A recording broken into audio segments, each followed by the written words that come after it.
여러분 안녕하십니까. 1월 4일 수요일 넘치는 우리 교회 매일 묵상을 시작하도록 하겠습니다. 우리 이름처럼 매일매일 묵상하는 게 정말 중요합니다. 앞으로도 아마 저랑 같이 이렇게 신앙생활을 하면서 매일매일 들어야 될 말씀이 아마 이 매일 묵상에 관한 이야기가 아닐까 생각을 합니다. 제가 자주 쓰는 표현인데 물방울이 하나씩 떨어져서 바위가 쪼개지거든요. 근데 그 바위가 쪼개지는 그건 물방울의 힘이 아닙니다. 꾸준함의 힘입니다.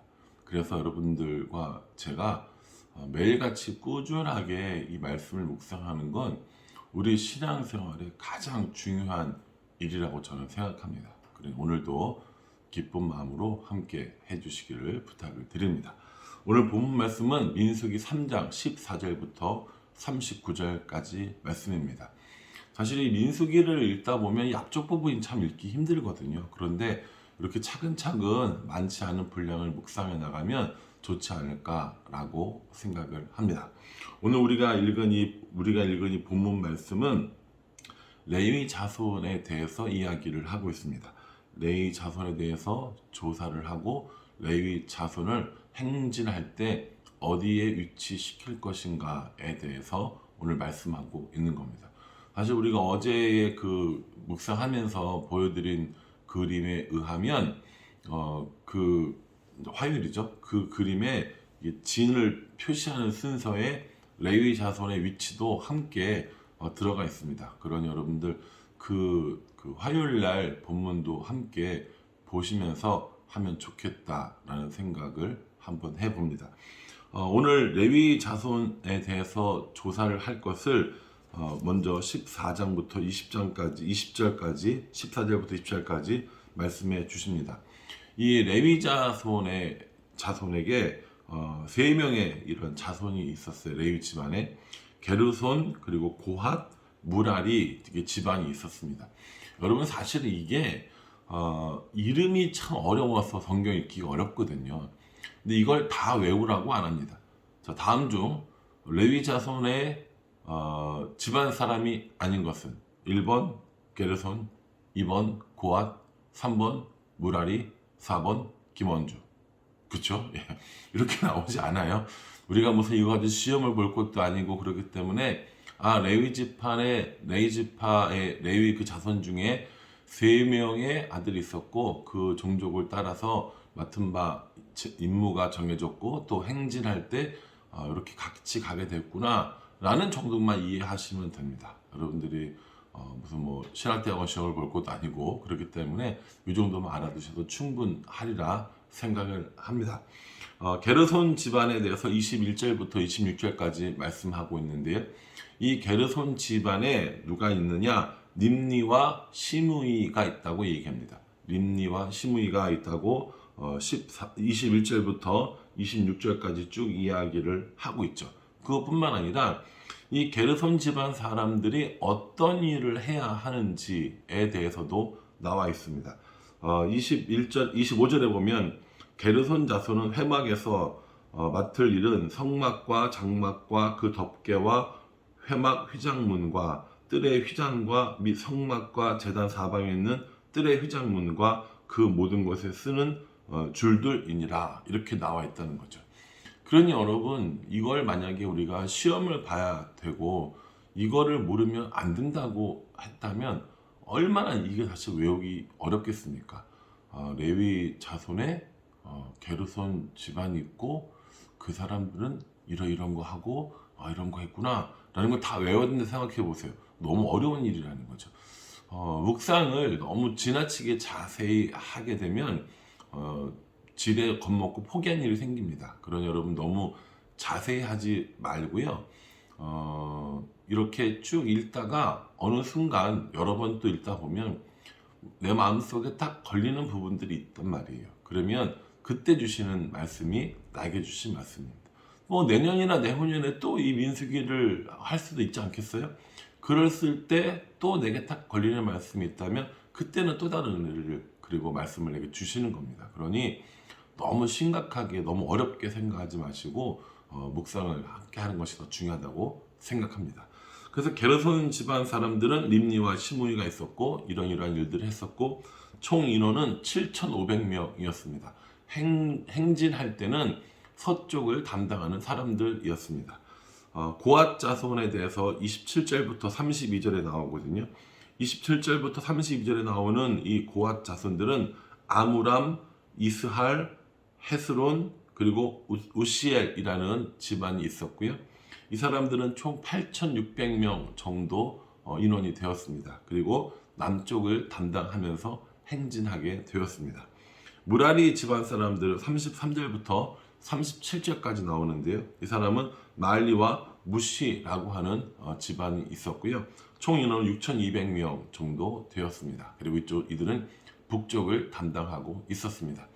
여러분 이렇게만 제가 말씀드리면 좀 어렵고 복잡하잖아요. 그래서 표를 하나 제가 만들어 봤습니다. 자, 이 표를 보시면 레위 자손에게 게르손, 고핫, 무라리 집안이 있었고요. 어떤 족속이 어느 정도의 인원이 있었는지를 대략적으로 파악할 수 있습니다.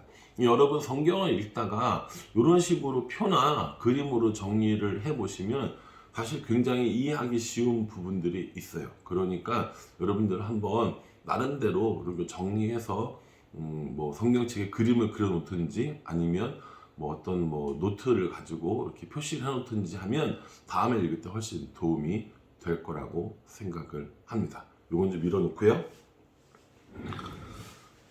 이렇게 게르손, 고핫, 무라리 집안 사람들이 성막을 중심으로 이스라엘과 성막 사이에 있으면서 성막의 일들도 하고 또 사람들이 무분별하게 성막으로 접근하는 것을 막는 완충지대 역할을 했습니다. 근데 여러분 그 동서남북 중에 하나 빠진 곳이 있죠. 그게 어디입니까? 동쪽입니다. 제가 저번에 말씀드렸지만 이스라엘 사람들한테는 앞쪽이 어디고 전진하는 쪽이 어디라고요? 동쪽이라고 얘기했습니다. 그 동쪽은 누가 맞느냐? 동쪽은 38절 말씀에 의하면 모세와 아론과 그리고 아론의 아들들이 맞는 것을 볼 수 있습니다. 다시 말해서 모세와 제사장 가문이 되는 것이죠. 그래서 전진할 때 누가 제일 앞서 나갑니까? 모세와 아론과 아론의 아들들, 다시 말해서 제사장 가문이 앞서 나가는 모습을 보게 됩니다. 여러분들이 이런 그 진의 모습들을 한번 상상해 보시면 좋을 것 같아요. 자, 성막이 중심에 있습니다. 이쪽이 앞쪽으로 할게요. 앞쪽에 누가 있어요? 앞쪽에 유다 지파가 있고요. 유다 지파와 그리고 이 성막 사이에는 누가 있습니까? 아론과 아론의 아들들과 그리고 모세가 있는 겁니다. 그래서 이쪽으로 지금 전진해 나간다고 보시면 된다는 거죠. 여러분 이런 말씀을 읽으면서 개인적으로 어떻게 적용할 건가를 생각해 보는 거거든요. 저는 오늘 이 부분을 읽으면서 몇 가지 생각한 게 있어요. 첫 번째는 그 하나님께서 게르손과 고핫과 무라리 자손들에게 너희들은 이런 것들을 하라고 굉장히 자세하게 알려주십니다. 그리고 그것들에 대해서 성실하게 수행하는 것을 볼 수 있습니다. 저희가 이제 교회를 분립해서 개척한 지가 한 달이 조금 넘었습니다. 사실은 제 친구들이나 주변에 있는 목사님한테 저희 분립개척 교회입니다 라고 이야기하기가 부끄러운 부분, 좀 미안한 부분들이 있습니다. 저희가 인원이 100명이 넘는 인원이 모이는데 개척교회입니다 라고 하기는 인원수적으로 좀 미안한 부분이 있어요. 그래서 어디 나가서 이야기할 때 분립한 교회입니다 라고 이야기할 때도 있고, 또 하나는 개척교회는 개척교회죠. 왜냐하면 새로운 땅, 새로운 하나님 나라를 위해서 개척한다는 마음을 가지고 있을 때는 개척이란 말을 저도 씁니다. 그런데 이렇게 처음에 설립되어져서 개척되어지는 교회들이 사실은 이렇게 우리 교회처럼 여러 가지 일을 동시다발적으로 하는 경우들이 많지는 않습니다. 그런데 이렇게 할 수 있었던 가장 큰 이유는 여러분들이 여러 가지 일들을 맡아서 해 주시기 때문입니다. 돌아오는 주일에 저희가 교인총회도 할 거고 또 저도 설교 시간에 이런 내용을 다룰 거기 때문에 그때 다시 한번 자세히 말씀드리겠지만, 각자 맡은 자리에서 자신의 일을 충실히 행할 때 그때 조직이 잘 돌아가게 됩니다. 조직이라고 하니까 이제 무서우신가? 교회가 잘 돌아가게 됩니다. 교회는 하나님 나라의 모형이잖아요. 그래서 하나님 나라가 이루어가는 일에 우리 각자에게 주신 재능과 달란트를 따라 살아가는 건 정말 중요한 일입니다. 그렇다면 개인적으로 저는 교회에서 해야 될 일이 무엇인가 라고 생각을 해보면 저는 저에게 설교를 하는 일들이 맡겨졌고요. 또 목양하는 일들이 맡겨졌고요. 새로운 리더들을 키우는 일, 성경 공부를 시키는 일, 이런 일들이 저의 주요한 업무라고 볼 수 있습니다. 그러니 저는 제 일에 집중해야 하는 겁니다. 이거를 하는데 이건 어떻게 해라. 예를 들어서 포장을 하는데 포장지는 이걸 사라 저걸 사라 이걸 하는 것이 아니라 저는 말씀을 풀고 묵상하고 설교하고 가르치고 하는 게 저의 주요한 임무입니다.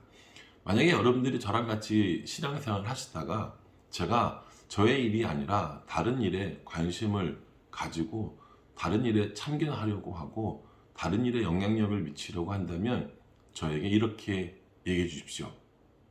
이놈. 저는 저의 일에 맡겨진 일에 충실히 다 하겠습니다. 여러분들도 교회에서 또 가정이나 학교나 직장에서 하나님이 우리에게 맡겨주신 이 일들을 기쁨으로 잘 감당한다면 정말 우리는 아름다운 공동체를 이루지 않을까라는 생각을 한번 해보게 되었습니다. 또 하나 제가 묵상한 건 뭐냐면 아론과 아론의 아들들 그리고 모세가 이 진을 이끌고 이 성막과 전체 진을 이끌고 맨 앞에 서서 나가는 것을 볼 수 있게 됩니다. 물론 이 모세와 아론 앞에 유다 지파가 있긴 하지만 전체적으로 컨트롤하고 앞으로 끌고 나가는 건 모세와 아론과 아론의 아들들이었습니다. 다시 말해서 리더들인 것이죠. 그래서 어떤 일을 하던 리더가 제일 먼저 앞장서고 리더가 올바른 방향으로 지시를 할 때 교회가 또 조직이 시스템이 올바로 움직이는 것이 아닌가 생각을 합니다. 모두에게 다 하라고 하고 리더만 하지 않는다면 그것은 참 안 될 일이고 부끄러운 일이 아닐까 생각을 합니다. 그래서 저도 개인적으로 성도들에게 이런 거 하세요, 이렇게 하면 좋습니다 라고 하는 것들에 대해서 저도 최대한 모범적으로 또 앞장서서 하려고 생각하고 있습니다. 요즘에 우리가 200 그거 하고 있잖아요, 성경 읽기. 그래서 저도 한 번 읽지 않고 그 200 읽을 때 여러 번 읽고 또 다른 번역본을 통해서 읽기도 하면서 그렇게 요즘에 생활하고 있습니다. 뿐만 아니라 기도를 하는 일, 또 여러 가지 제가 설교 때나 신방이나 이렇게 할 때 이렇게 합시다 라고 하는 걸 말만 하는 목회자가 아니라 리더가 아니라 제가 먼저 앞장서서 그렇게 할 수 있도록 노력하는 리더가 되어야겠다라고 개인적으로 생각을 했습니다. 그러니 여러분 각자 맡은 자리에서 최선을 다하는 우리가 되고 또 교회의 담임 목사로 저를 세워주셨으니 저도 앞장서서 하나님 나라와 교회를 위해서 충성하고 헌신하는 사람이 되겠다고 오늘 적용을 한번 해보게 됩니다. 그래서 구체적으로 저는 오늘 저녁에 이제 부흥의 마지막 날이잖아요. 신년 부흥의 마지막 날인데 마지막에 정말 성도들 한 사람 한 사람들을 위해서 기도하는 시간을 가져야겠다라는 생각을 했습니다. 그래서 오늘 묵상의 적용으로 저는 오늘 신년 부흥의 마지막 시간에 성도들 한 사람 한 사람을 안수하며 기도하겠다라고 적용하도록 하겠습니다. 여러분 수요 오늘 그 부흥회 때 함께 오셔서 은혜 받는 시간 되시기를 간절한 마음으로 기도하고 기다리도록 하겠습니다. 기도하겠습니다. 하나님, 레위 자손에 대한 조사를 지시하시면서 게르손, 고핫, 무라리 집안 사람들에게 어떤 일을 해야 할지 정확하게 알려주셨습니다. 하나님, 각자 맡은 바 그 임무들을 기쁨으로 잘 감당하는 사람들의 모습을 보게 됩니다. 저도 또 우리 성도들도 각자 맡은 자리에서 맡은 바 임무를 기쁨으로 잘 감당할 수 있도록 우리에게 은혜를 더하여 주시옵소서. 저에게 맡겨진 여러 가지 직무들이 있습니다. 기쁨으로 이 일들을 잘 감당할 수 있도록 도와주시고 앞장서서 이 일을 할 수 있도록 즐거운 마음으로, 감사한 마음으로, 행복한 마음으로 할 수 있도록 인도하여 주시옵소서. 부흥회가 계속 진행되고 있습니다. 하나님께서 은혜 베풀어 주셔서 우리 부흥회 가운데 또 우리 교회 가운데 말씀이 이끄시는 올 한 해가 될 수 있도록 인도하여 주시옵소서. 감사하오며 예수님의 이름으로 기도합니다. 아멘. 예, 여러분 오늘 하루도 주의 은혜 안에 넘치는 은혜 가운데 살아갈 수 있기를 주님의 이름으로 축복합니다. 감사합니다.